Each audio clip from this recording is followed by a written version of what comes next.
Este video llega gracias a... Atención emprendedor, potencia tu negocio con préstamos con garantía hipotecaria de rebajatuscuentas.com y págalo hasta en 10 años. Gracias a Samsung.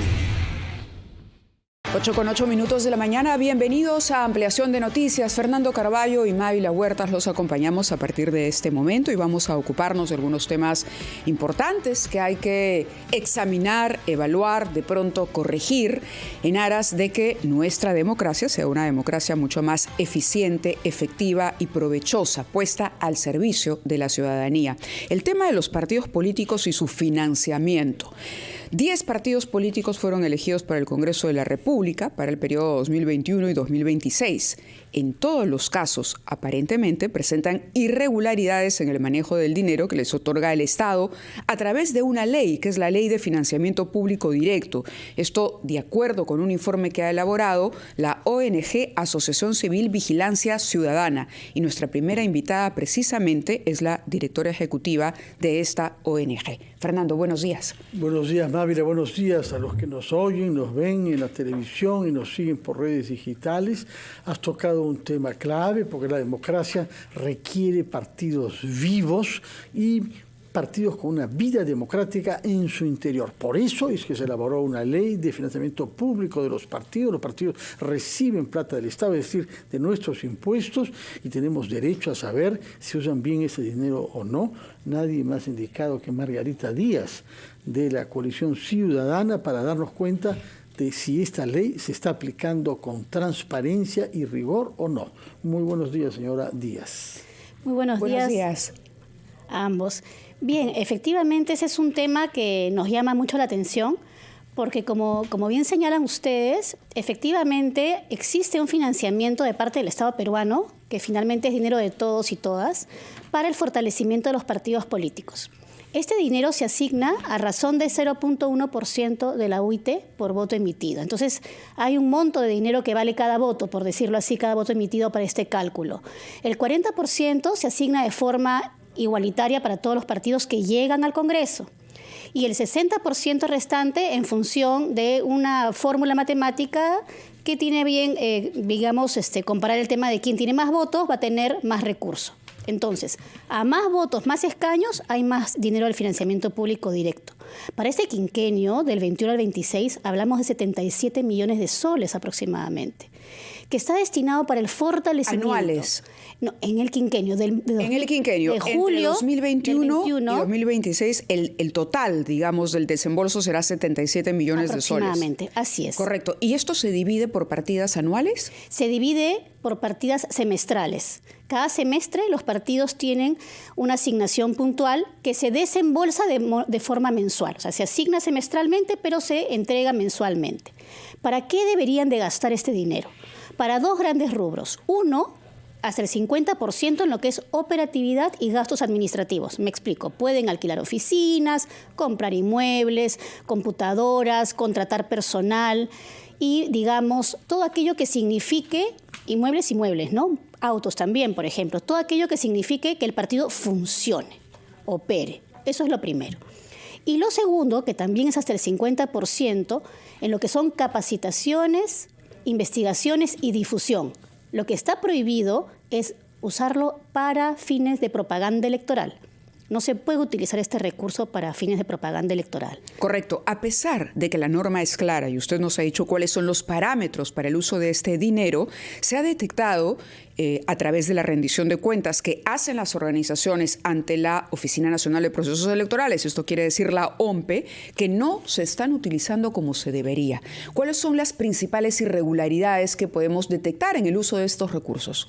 Sí, la principal irregularidad es una absoluta discrecionalidad, que para que quienes nos escuchan lo puedan comprender mejor, es que los partidos directamente contratan como ellos bien consideran. Entonces, encontramos, por ejemplo, el caso de empresas creadas muy recientemente, y eso significa que parece ser que se crean pocos meses antes de que se entregue el recurso. Entonces, ¿de qué tipo de experiencia, de qué tipo de capacidad hablamos para las contrataciones si hay empresas que pareciera que se crean exprofesamente para recibir este recurso? Ese es un primer punto.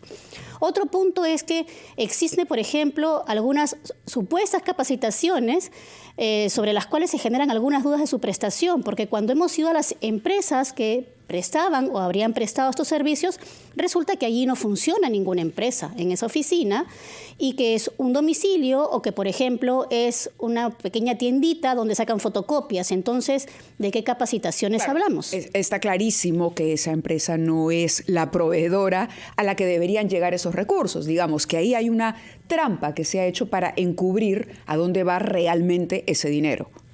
Es muy probable que así haya sido.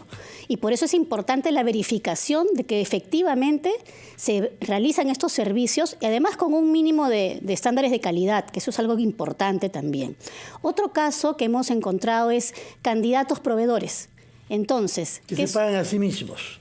A ver, explico. El partido paga con financiamiento público directo servicios que habrían sido prestados por candidatos en época de campaña.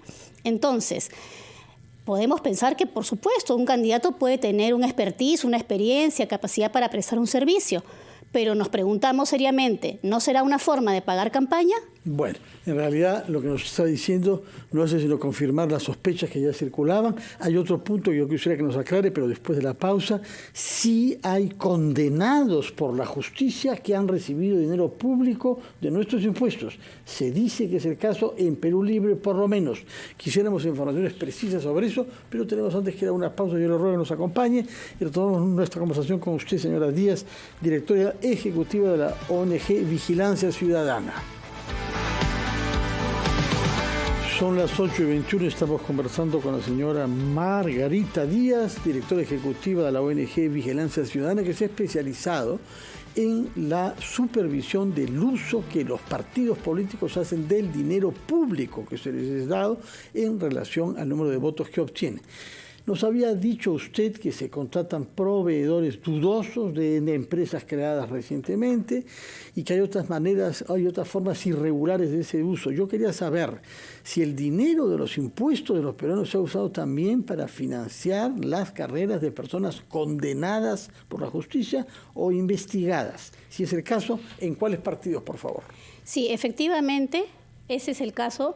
En el caso de Perú Libre, por ejemplo, tenemos el caso del señor Cerrón, el señor Mori, y en el señor Cerrón, que ha tenido ya una condena penal, y el caso del señor Mori, una investigación. El caso del señor Juli, Sarmiento Juli, también en Perú Libre.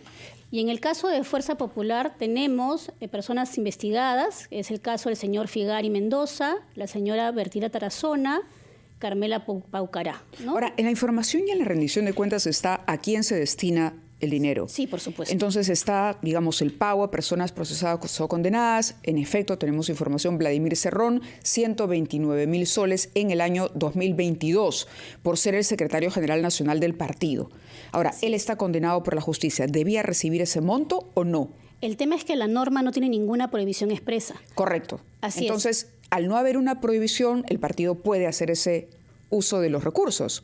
En principio sí, pero no debería, porque Correcto, recordemos sí. que tiene que haber también una valla ética y una valla de mejor uso o asignación del recurso de parte de los partidos a nivel de una reflexión profunda de para qué debe de servir este dinero. Ese es el punto. No todo es Mávila. No, lo entiendo, solamente, pero me pongo en el otro lado que ese va a ser el argumento que van a esgrimir. Es decir, cuando uno dice, oye, ¿cómo es posible que se le haya pagado a este señor solo por ser secretario general? Y aún cuando además tiene esta condena, pero van a decir, la ley no lo prohíbe, no está dentro del reglamento, estamos cumpliendo.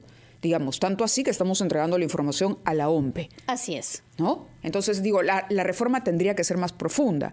Efectivamente, la reforma tendría que ser más profunda a nivel legal, porque recordemos que algunas prohibiciones tienen que ser consignadas a nivel de ley y otras a nivel operativo, la parte, digamos, de cómo mejorar el uso y la rendición ya a nivel reglamentario. Por ejemplo, las personas que están procesadas o condenadas por delitos en agravio del Estado no deberían recibir este financiamiento. Eso debería ser una modificación legislativa.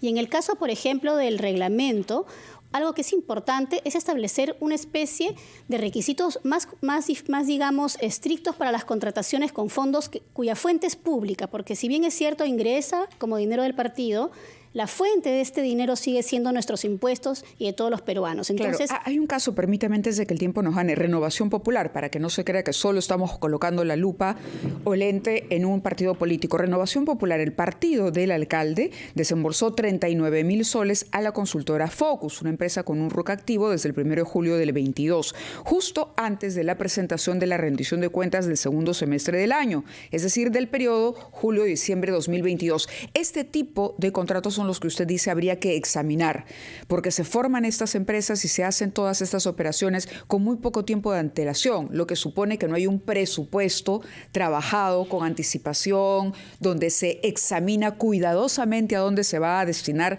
el dinero. La empresa no opera en el domicilio legal. A propósito de este caso, en su lugar hay un estudio de ingeniería. así es. Bien. Somos Perú también. Casi 1 millón de soles a un solo proveedor por los conceptos de capacitación.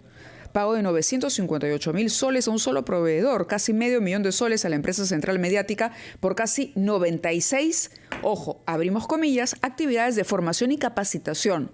Según la rendición de cuentas, las capacitaciones se realizaban 6 veces al día. Efectivamente, era una empresa extremadamente intensiva en sus actividades de capacitación, aparentemente. Altamente sospechoso, ¿no? ¿Y qué Nos es da lo mucho que se que puede pensar. hacer, señora Díaz, para evitar que el dinero público que sale de los bolsillos de los contribuyentes se use de mala manera burlando la ley? Bueno, un primer punto a nivel ya reglamentario, porque el tema del Congreso es más complejo, a nivel reglamentario es tener requisitos más estrictos para la contratación. Por ejemplo, el tema de los topes. Sabemos que en el Estado existen ciertos topes económicos para diferentes modalidades de contratación que hace un poquito más exigente la contratación cuando son dineros, digamos, de más de 9 UITs, por ejemplo. En estos casos también debería haber una especie de modelos a nivel de contrataciones cuando se trata de, por ejemplo, contratos de más de 9 UITs. En el caso de los proveedores debería tenerse por lo menos una terna de proveedores, pero con currículums o experiencias documentadas, no solamente que se señalen en una hoja de vida, sino que estén efectivamente documentadas. Después, algunas actividades, por ejemplo, creemos que no deberían considerarse. Por ejemplo, las actividades tipo lúdico, que pueden ser muy importantes efectivamente, a veces se prestan para otro tipo de actividades más de confraternidad y de encuentros que no están directamente dirigidos a una capacitación.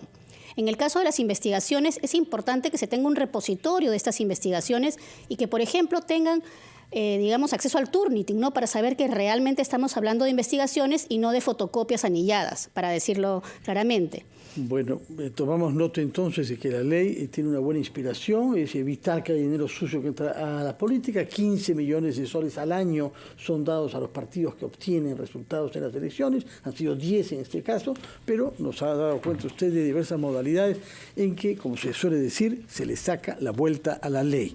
Muchas gracias, Margarita Díaz, repito, directora ejecutiva de Coalición Ciudadana, ONG especializada en la transparencia del gasto de los partidos políticos con dinero público.